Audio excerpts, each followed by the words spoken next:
Mont St Michel is simply stunning. It's stunning to see, it's stunning to approach, and it's stunning to climb. The village around the base of Mont St Michel might well have inspired the Diagon Alley set from the Harry Potter movies. The abbey itself is magnificent. The views from the top are simply breathtaking. Mont St Michel at night is overwhelmingly beautiful. Mont St Michel was founded by Saint Albert, an 8th century bishop of Avranches. Albert kept having dreams where the Archangel Michael told him to build a church on a tidal island at the mouth of the river Couesnon. Albert figured it was just a dream and went back to sleep. The dream came back, and Albert continued to ignore it. Not a good idea. The Archangel Michael didn't like being ignored, so he drove his finger into Albert's skull to get his attention. This time Albert got the message. Supposedly his skull, complete with a hole in it, can be found at the church of Saint Gervais in Avranches. When Mont St Michel was built, the choice was to knock off the top of the island, the easy way, or to build up the area around it. The French chose the hard way. Maybe this has something to do with an archangel driving his finger into your skull. Mont St Michel is a tidal island. It was connected to land by a very thin land bridge that was covered at high tide. The grabbing of lands for farms and grazing, the channeling of the river, and the introduction of a raised motor car causeway means that Mont St Michel is no longer a true tidal island. The sea no longer totally surrounds it. Apparently the French have plans to remove the causeway and replace it with a footbridge and remove some of the accumulated silt. This will return Mont St Michel to its former status as a tidal island. If it seems like Mont St Michel was a fortress as much as an abbey, it was. The English kept trying to take it during the 100 Years' War, but failed. Mont St Michel was a place of Christian pilgrimage during the Middle Ages. Through the centuries, the structure has changed quite a bit. Parts have fallen down and been rebuilt. Parts have been destroyed by fire. The original work of Albert has long disappeared. The Romanesque church, lower, rounded arches, has been replaced by a Gothic design, higher, spiked arches, more windows, and light. The abbey is laid out along a Latin cross on an east-west axis, as are most European churches. The internal emphasis is towards the eastern end, with the congregation facing east to the rising sun, symbolizing Christ.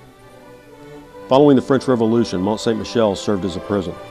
Given the looting of churches and the potential for the governments to sell the church to builders who would disassemble it for cut stone, becoming a prison saved the structure. The traditional view of Mont St Michel is to show it with grazing sheep in the foreground.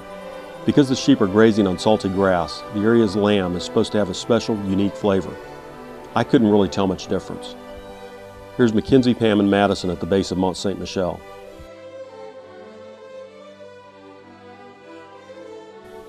This is the village. There's several hotels on the island, but only 50 permanent residents. Mackenzie, Pam, and Madison are at the base of the long staircase leading up to the abbey. We're looking back down the stairway known as the internal Grand Degré. The bridge at the top connects the monastic living quarters with the abbey. While we were standing there, a nun hurried up the stairs and disappeared into a side door. When the Benedictine population faltered, new nuns and monks from other orders were invited into Mont St Michel. The spire, with the image of Saint Michael, or Michel, at the top. Go back to the Greek definition of the word Michel, and it means, "Who is like God?" Looking down the staircase. Madison, Mackenzie, and Pam on the west terrace. Looking west-northwest. The tide comes racing in very rapidly and follows the channels. It's easy to get trapped. Also, the bay is dangerous with quicksand. In the distance, you can see Tombelaine, another tidal island. Near the center of the picture is a crowd of people. Here's a group of tourists near Tombelaine.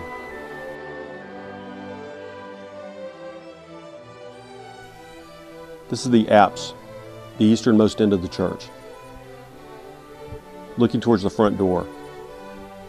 The cloister is where the monks would come for solitude and meditation. The garden is traditional, but was not part of Mont St Michel until 1965. Previous attempts had been abandoned because water leaked through the cloister into the rooms below. Surrounding the cloister are some intricate stone carvings.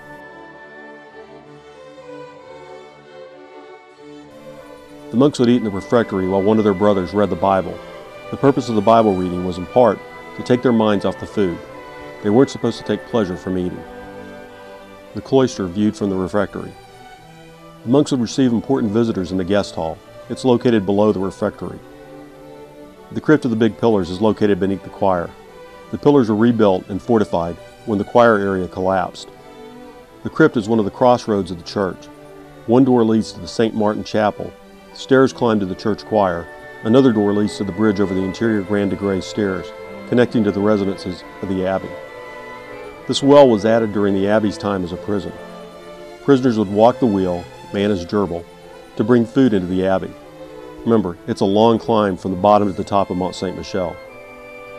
The king and his knights would stay in the knight's room. This is located below the cloister.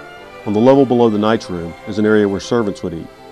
So the three levels are servants, knights, and monks, or men of God. This is St. Michel in the Almany, where the monks would offer food and lodging to the poor. The Almany is the gift shop today. The statue is a replica of the gold statue that sits on the spire. That statue is a relatively recent addition. It was emplaced by helicopter.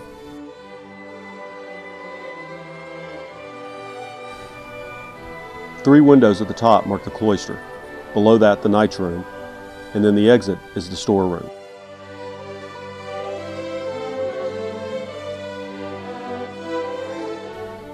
The building is called the Merveille, or Wonder, reflecting a name given to it by a 17th century visitor.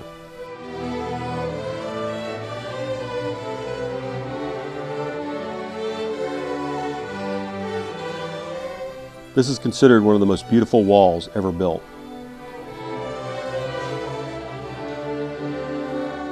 A return to the village. These stairs lead to other apartments and hotels. This is the residential area of Mont St Michel.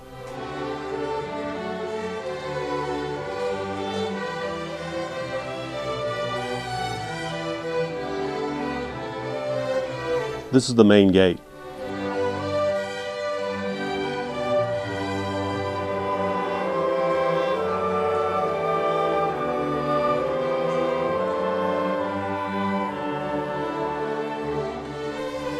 After dinner, we took a walk to see Mont St Michel at night.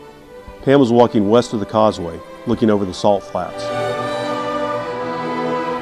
This sign warns that the parking lot will be covered by water.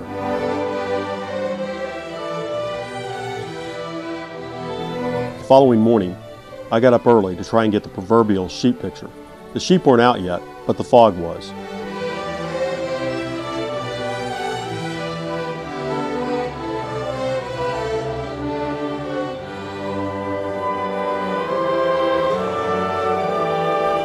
This is lavender on the right.